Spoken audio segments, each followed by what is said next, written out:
So everyone's version of food freedom, in my opinion, is different. So for some people, that might look like having zero restrictions, really just kind of eating intuitively, listening to body signals about hunger and all of that. That's what my version of food freedom looks like. But I know that a lot of people, their version does look like eating plant-based or paleo or following um, some sort of diet lifestyle. But when it comes down to it, it's not about the food. It is about the mental and emotional relationship with food, and just like the term food freedom insinuates, feeling completely free around food. So having no sense of being in bondage to it or having to follow certain rules, and just feeling like uh, food is a part of life and not all of it. So how did you kind of get involved with, like, I don't know if championing is the right word, but kind of getting behind the food freedom movement? Yeah, so pretty much in, I guess, the end of high school or college, as most girls do, I started being more concerned about my body and trying different diets and whatnot, and getting more into exercise and that sort of thing. And I had good intentions, but our diet culture is just so all or nothing, and so it just became more of a part of my life than I wanted it to, right? It became more of, I guess, like I would say, an obsession of sorts. And so, but I thought that was normal because everyone I knew was on a diet and it was all over the culture and social media, and it's all everyone was ever talking about. So I thought this was normal.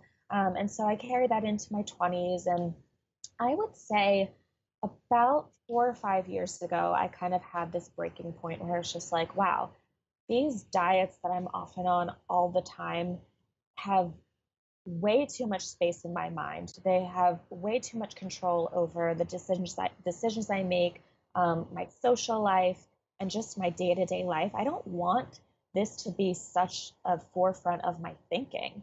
And so I had this moment where, and I remember the moment. I was actually kind of strange, but I was in a bubble bath. I was lying there, and I think I had just failed one more diet, and I thought, I just never want to feel this way again. And so clearly, what I'm doing is not working. Let me try something new. And so I made it a mission to just never diet again. And I started doing research, and I found books like the book Intuitive Eating and the book Food Freedom Forever. And I kind of formed my own version of food freedom. And then it became my mission once I felt that freedom and how much my life changed for the better. I already had the platform of Hungry Blonde growing. And so I thought, I'm going to embrace this opportunity to share my experience with other women. And then so I've seen you say how, like, you're not a chef, you're not a nutritionist. Mhm. So how did you kind of build trust with your audience, pushing like the food freedom movement kind of without that background? Absolutely. That's a really great question. And that's actually something that is very important to me because the term influencer these days is used so frequently, and it can be thrown around a bit and also misunderstood a lot. But for me, it really comes down to making sure that I'm very clear that I'm not an expert. I don't have any education, medical training, or anything like that. And what I share is my story, my personal experience. And I'm doing that with the intention of encouraging other women to find their story and find what works for them. And so in all of my blog posts about freedom, I always make sure I have, a disclaimer about that. And um, yeah, like I said, like earlier, it's everyone's version of freedom is going to look different. There's no one size fits all. And so I'm constantly reminding people that it's a journey, and it's all about experimenting and finding what works for you. So with it not being like one size fits all, like how do you kind of go about making content so that it fits everyone's different version of food freedom? Or if maybe you don't. Definitely. Yeah. So, like I said, I share my personal version of food freedom, which is no restrictions.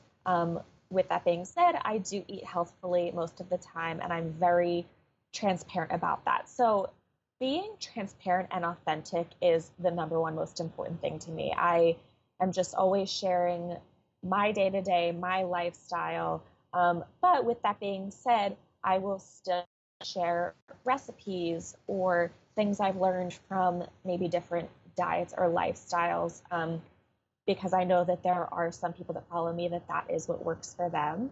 And so I'm just always being mindful of not not being all or nothing, not adopting or preaching black or white thinking, and just letting people kind of make their own decisions, and my experience just as being one more voice of maybe helping guide them along.